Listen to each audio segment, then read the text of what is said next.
Wala kang pera papagamot. Ihingi mo ngayon siya ng tulong sa mga taong nakikita mo. Hingi ka ng pera. Hingi ka tulong. Tulong! Tulungan niyo ako! Panggamot lang sa anak ko! Nanginig bigla yung anak mo. Nagbabayo rin yung anak mo ngayon. Tulungan niyo ako!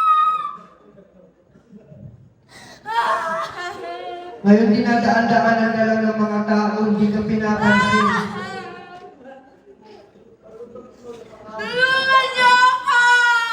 Kailangan niya ipakita yung anak mo sa kanila para hingihan ko ng pabigyan ng tulong. Ko! Nahihirapan na yung anak ko! Lalong nanginig ang anak mo. Tulungan niyo ako! Naramdaman mo biglang nawala yung wagi ng katawan ng anak mo. Wala na ang anak mo. Huwag mo akong iwan!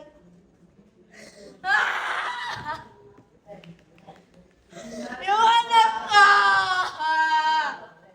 At bigla tumunog ng Little butterfly. Okay, ang